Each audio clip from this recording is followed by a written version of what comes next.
Welcome to Democracy Now!, democracynow.org, the War and Peace Report. I'm Amy Goodman. Virginia's political crisis deepened Wednesday with the state's top 3 elected officials, all Democrats, facing scandals that threaten to upend their careers and Virginia's Democratic leadership. On Wednesday, the woman who accused Lieutenant Governor Justin Fairfax of sexual assault came forward and identified herself as Dr. Vanessa Tyson, an associate professor at Scripps College in California. In a statement released through her law firm, Tyson detailed a 2004 encounter at the Democratic National Convention in Boston, where she said Fairfax forced her to perform oral sex. Fairfax has denied the allegation of sexual assault, saying the encounter was consensual. Meanwhile, Virginia's Attorney General Mark Herring resigned from his role as co-chair of the Democratic Attorneys General Association after admitting he wore blackface at a college party in the 1980s as an undergraduate at the University of Virginia. His admission came just days after a racist photo emerged showing Governor Ralph Northam's 1984 medical school yearbook page depicting a man wearing blackface posing next to a man wearing a Ku Klux Klan outfit. Northam initially apologized for the picture, but later said he was not either of the 2 men in the photo, while admitting to wearing blackface on another occasion that same year. If Governor Northam, Fairfax, and Herring were to all step down, the next in succession for Virginia governor is House of Delegates Speaker Kirk Cox, a conservative, anti-choice Republican. We'll have more on Virginia's political crisis after headlines. In climate news, newly released data showed 2018 was the 4th warmest year on record, continuing a trend that's seen the past 5 years become the 5 warmest since reliable measurements began more than a century and a half ago. Gavin Schmidt, director of NASA's Goddard Institute for Space Studies, says it's part of a trend that's poised to see the planet become much hotter. What kind of planet is a planet that's 4 or 5 degrees warmer than it is now? Well, we haven't seen that on Earth since about 3 million years ago in the Pliocene. At that point, we had forests all the way up to the Arctic Circle. There wasn't any ice. There was no Greenland, and sea level was about 25 meters higher.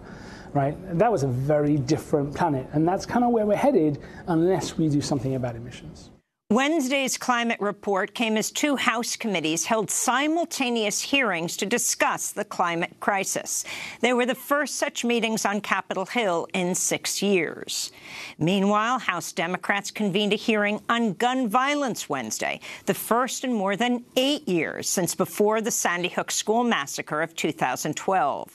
The hearing examined House Resolution 8, a bill to expand background checks to include all firearms purchases. The proceedings grew contentious after Florida Republican Congressmember Matt Gaetz, an ally of President Trump, argued undocumented immigrants pose more of a threat to the U.S. than gun violence. H.R. 8 would not have stopped many of the circumstances I raised, but a wall, a barrier on the southern border may have, and that's what we're fighting for. Mr. Chairman.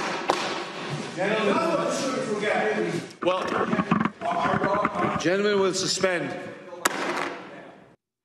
Congressmember Gaetz' comments sparked protests in the committee room by Manuel Oliver and Fred Guttenberg, 2 parents who lost children to the massacre at Marjorie Stoneman Douglas High School.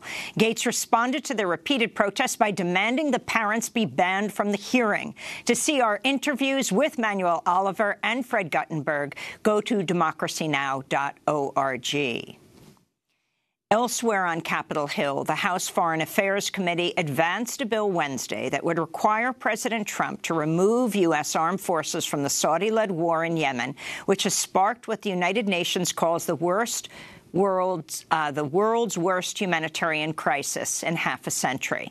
The bill's sponsor, California Congressmember Ro Khanna, said in a statement, quote, more than 14 million Yemenis, half the country, are on the brink of famine, and at least 85,000 children have already died from hunger and disease as a result of the war. Let's end American complicity in the atrocities in Yemen, he said. In Moscow, peace talks between the Taliban and prominent Afghan politicians wrapped up Wednesday, with parties agreeing to a roadmap for ending the U.S.-led war in Afghanistan, now in its 18th year, the longest war in U.S. history. The government of Afghan President Ashraf Ghani did not attend the talks, which did not reach consensus on a timeline for a U.S. withdrawal. This is Taliban's chief negotiator.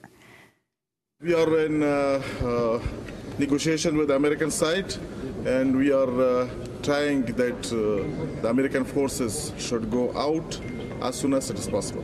When? What's the timeline? Time is not fixed so far, and it's not agreed upon, but we are negotiating this. A Taliban official said the Trump administration has agreed to pull half of all U.S. troops out of Afghanistan by the end of April, though a Pentagon spokesperson later denied the military has received orders to begin a withdrawal.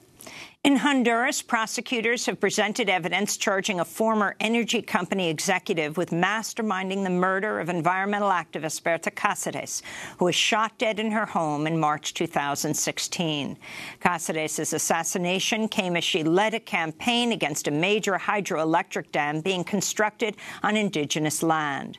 At the time of her death, the company was led by Roberto David Castillo Mejia, a former military intelligence officer.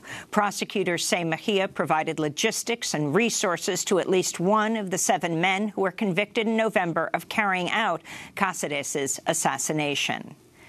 Back in the United States, New Mexico Governor Michelle Lujan Grisham has recalled most of her state's National Guard troops from the U.S.-Mexico border, where they'd been stationed by her Republican predecessor at President Trump's behest. Governor Grisham timed her rebuke of Trump's border policy to coincide with Tuesday's State of the Union address, when she tweeted a previously unaired video from her successful 2018 gubernatorial campaign. I'm Michelle Lujan Grisham, New Mexico's 49th in employment and 50th for schools. We got to bust through some walls to make changes. New Mexico Governor Grisham's order to remove National Guard troops from the border came just days after the Trump administration ordered the Pentagon to send more than 3,700 additional troops to the border. Among the latest to deploy are 250 soldiers sent to Eagle Pass, Texas, across the Rio Grande from a Mexican border town where a caravan of some 1,800 asylum seekers arrived this week. Customs and Border Protection says its agents can process fewer than 20 asylum claims a day at Eagle Pass. The Supreme Court is poised to decide today whether a restrictive Louisiana anti-choice law can take effect in a case that could determine whether millions of women will have continued access to abortions. The Louisiana law, passed in 2014, requires doctors who perform abortions to have admitting privileges at a hospital within 30 miles of their clinics. Pro-choice groups call such statutes trap laws or targeted regulation of abortion providers. They say the Louisiana law would leave the state with just a single doctor legally allowed to perform abortions. In 2016, the Supreme Court struck down a nearly identical Texas law in a 5-4 ruling. The now-retired Justice Kennedy ruled with the majority in that decision. He's since been replaced by Justice Brett Kavanaugh. In Texas, civil rights groups are suing to block a Republican-led purge of voting rolls they say could see thousands of naturalized citizens wrongfully barred from voting in the next election. 4 Texas-based nonprofits say the Secretary of State and the Texas Department of Public Safety unlawfully sought to suppress the vote of immigrants by flagging tens of thousands of registered voters who declared they were not U.S. citizens when obtaining a driver's license. The groups say most, if not all, of those flagged were later naturalized. Chirag Baines, director of legal strategies at Demos, said, quote, "The Secretary of State is intentionally targeting new Americans and people of color in order to decrease minority voter participation in flagrant violation of the Constitution and the Voting Rights Act," unquote. The Trump administration unveiled plans on Wednesday to dramatically roll back restrictions against payday lenders who charge predatory interest rates. The plan would revoke an Obama-era rule that requires payday lenders verify that borrowers have the ability to pay back their loans, which often carry annual interest rates of nearly 400%, about 20 times the typical credit card interest rate. Critics say the plan by the Consumer Financial Protection Bureau would accomplish the opposite of what the agency was created to do when it was founded in 2011, trapping consumers in a cycle of debt. In Chicago, teachers from 4 charter schools are striking to demand a pay raise, smaller class sizes, and additional school support staff. Meanwhile, public school teachers in Oakland, California, voted overwhelmingly this week to authorize a strike, which could start as soon as the end of next week. And the legendary folk music producer and political activist Asa Young has died. From his music store and performance space, the Folklore Center in New York City's Greenwich Village, Asa Young spent decades nurturing some of the biggest names in American music, including Pete Seeger, Joan Baez, Muddy Waters, Joni Mitchell, and Patti Smith. This is Asa Young introducing a young Bob Dylan in May of 1962 on his folk music show on New York City Pacifica station WBAI. We just about reached the end of the program, and I'd like Bob Dylan to sing the last song called The Answer is Blown in the Wind. And I'm sorry? He's going to sing it. Oh, is The Answer is Blown in the Wind? Yeah. That one. Oh, okay. Because I think this song, while being a topical song, is just filled with poetry that people of all kinds can enjoy.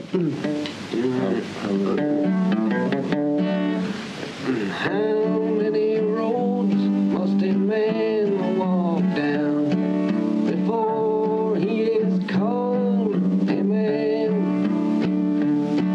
And how many seas must... That was Asa Young and Bob Dylan on the New York radio station WBAI in 1962. The previous year, Young organized Dylan's first major New York City concert at Carnegie Chapter Hall. This is Democracy Now!, democracynow.org, and those are the headlines. This is the War and Peace Report. I'm Amy Goodman. And I'm Nermeen Sheikh. Welcome to our listeners and viewers around the country and around the world.